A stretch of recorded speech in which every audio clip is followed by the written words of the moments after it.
And you're listening to Business Podcasting Made Easy, the TV talk show formula where we are giving you a roadmap to elevate your authority and expand your visibility with a TV talk show that you're proud of. You're listening on the IBGR network. This is episode 35, Lighting and Audio 101, creating a captivating TV talk show experience. Welcome to the show. I'm Donna Cundy, co-founder of the IBGR Network, global radio authority, and podcast expert and producer of over 14,000 podcasts. And I can add author to that now. I have to update that. Yes, actually, yes, this is true. And I'm Jacqueline Segura, TV producer, international TV talk show host. My TV talk show formula has impacted, I'm an author too, by the way. My TV talk show formula has impacted over 100,000 lives globally and gives business owners and entrepreneurs a simple way to be seen and heard with their own purpose-driven message. And we're your hosts for this 13-week journey. So remember that you can easily follow the plan at the tvtalkshowformula.com. And if you want direct live support for your TV talk show, contact us today at tvtalkshowformula.info. Yes. Cool. And why are you laughing? A lot of words. It is a lot of words. We're getting a little giddy here more than halfway through our season. That's hard to believe. But we have another quote from Unknown. Do you want to take this one? Yeah, Unknown's pretty popular. Unknown says, good lighting and audio are the silent storytellers that enhance the narrative. That was very beautifully said. I was, right? I was feeling that one. I could tell.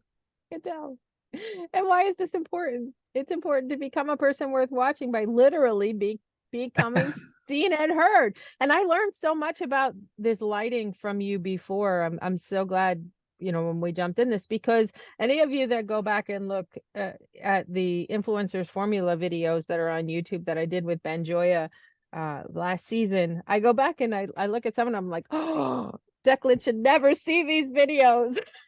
Because I didn't know. We were doing a podcast back then.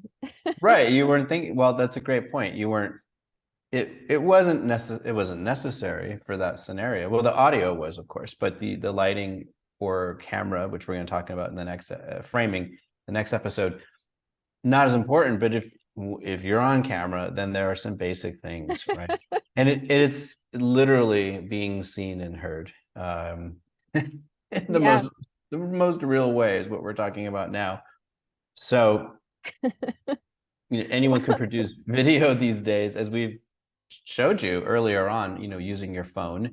And by the way, we never gave you instructions for lighting, audio, or even camera framing up until now. But we do hope that what you learn in this episode and the next one, that you'll take this and then up level what you're doing on your phone when you're making videos from there. And of course, we're teaching you this now because it's really important when you're doing your TV talk show. And thank you for saying that. I just want to interject, because at the time that I was creating with Ben, the video wasn't the important piece. We were on Zoom because that's how we were communicating, and I was pushing the button because it is nice to have that video piece to it. But when you're putting yourself out there to say this is a TV talk show, or this is the TV talk show formula, you want the video to be good. Exactly. Right. And here's the thing too, is you can really go all out on this, on lighting and audio. And again, we're giving you kind of the bare minimum, just enough to take you above the level of total amateur, just so that you have an idea of some things to be concerned about or aware of when it comes to lighting, audio, camera framing, so that you look more professional. And the reason why is it isn't about having this, stellar, beautiful set, which is another thing that you can grow into. It's just so that people aren't distracted by bad audio or dark, shadows on your face, or, improper camera, positioning. So we just want, we want it to be that it's just not a thing people are thinking about for you. And then down the road, you can just take this all to a different level if you really want to do that. But in the beginning, we're just saying let's just do the bare minimum and get you off the ground. So lighting is our point in this episode. And so the very basics of lighting for camera, for video or TV is called 3-point lighting. And so all you want to think about is that in general, you have 3 light sources. And there's the front facing light, right? So both Donna and I, well, I don't know about Donna because you're outside right now, but there's a light in front of us, right? So this is giving The us our sun. right. Oh, and thank you for saying that, because the sun is a great lighting tool for you. It's free lighting. If you're out making a video with your phone, or if you have a position in your home or office that works well, right?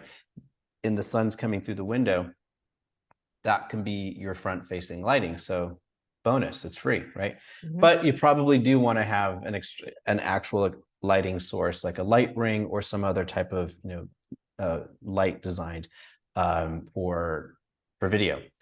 Side light. So in my case, I have light coming in. I'm using natural light from the outside for this side of my face, but I do have a light ring, a very small one, on this side of my face, just to balance out. If I turned it off, you would see some shadow here.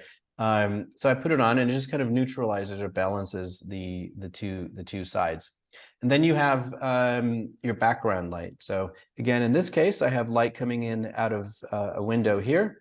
Donna has, the sky reflecting light behind her. Yeah, whitewash. Right. And in her case, actually, she has a little advanced lighting, because you can see the nice reflection on her hair, so it's making it glistening.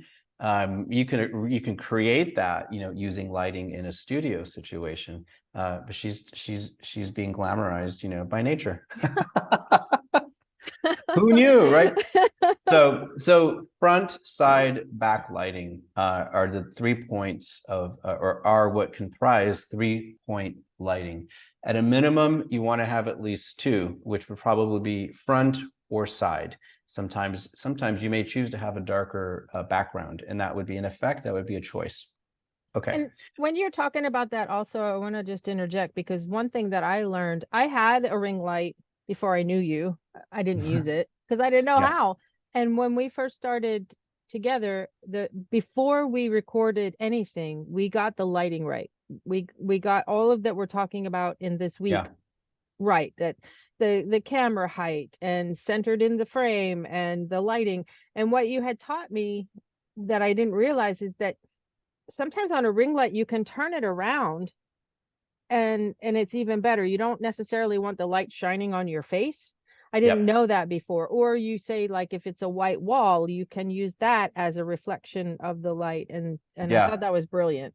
That's a really great tip, and especially if you're using a ring light for your front light and you're wearing glasses. Yeah. There's the reflection, which is one of the biggest things, that people who wear glasses have a problem with. I'm not wearing my glasses on purpose for this reason. This particular setup where I'm at, I'm favoring that I have things behind me that are more pleasing than a blank wall behind me. But in front of me, I don't have a wall close enough to do that lighting trick that you just talked about. But you can turn your light at the wall, and it's going to reflect and give you diffused lighting. And you could keep your glasses on, and it's going to not have that same type of glare as the ring light might have. These are all things that you're going to play with. I can blow up the size of the font here. Luckily, that works enough for me. But yeah, so there's a lot more that you can play with lighting. I have this light on to the side of me that gives this effect on the wall, right? I think, oh, that looks kind of cool, but it's not giving me real light that's useful, but it makes this nice look here, right? So at least to me, I like it. It makes me happy. So this is a visual type of an episode that we're doing. I know you're listening to it in the audio, but if you want to see the video, we're on YouTube. IBGR Network is the channel, IBGR Network channel, and you can find it under the TV Talk Show playlist. You can find the video to this one. I wonder. I'm going to start, I think, linking to the videos on our podcast also. You heard that here first, folks. Look, we're growing and fine tuning as we go. No, we Yeah, do have we always just like blow through these episodes so quickly. I know. We want to talk Audio. about audio because that's the second part here. So Yeah. I love what you talk about with good, better, best, which you mentioned in the Hmm. previous episode. So keeping that in mind with all of these things that we're teaching you for equipment, good, better, best is the way to go, and at least be at good, right? So audio. We did talk about microphones a little bit before in the previous episode, so I'm not going to go into that too much more. But you want to make sure that you've done some tests with your mic to see how it sounds. So you just record some video, just testing, 1, 2, 3. Say whatever you want to say into a video, play it back, and notice. This also really comes into play when you're determining where you're going to set yourself up for your broadcast, right? So some like in where I'm at here, there's a little bit less echo than if I'm in a different part of the same room. Hmm. I have a better room with far less echo. Yeah. However, there's nothing behind me, so I'm And choosing. there's some people that'll put a carpet down even. And Yeah, I know I want to keep an eye on the time because we have about a minute and a half left. yeah. The big thing to hammer home here is that everything that you do has to always be done with your guests. Make sure your guests have a good microphone. Make sure that that you are running them through and coaching them on it as well after you get yours on there. I just got signed Yes. out of Google, so I don't know where we are. Can you take us Okay. home? Yes. We're going to actually talk about this in future episodes. What happens when things suddenly happen?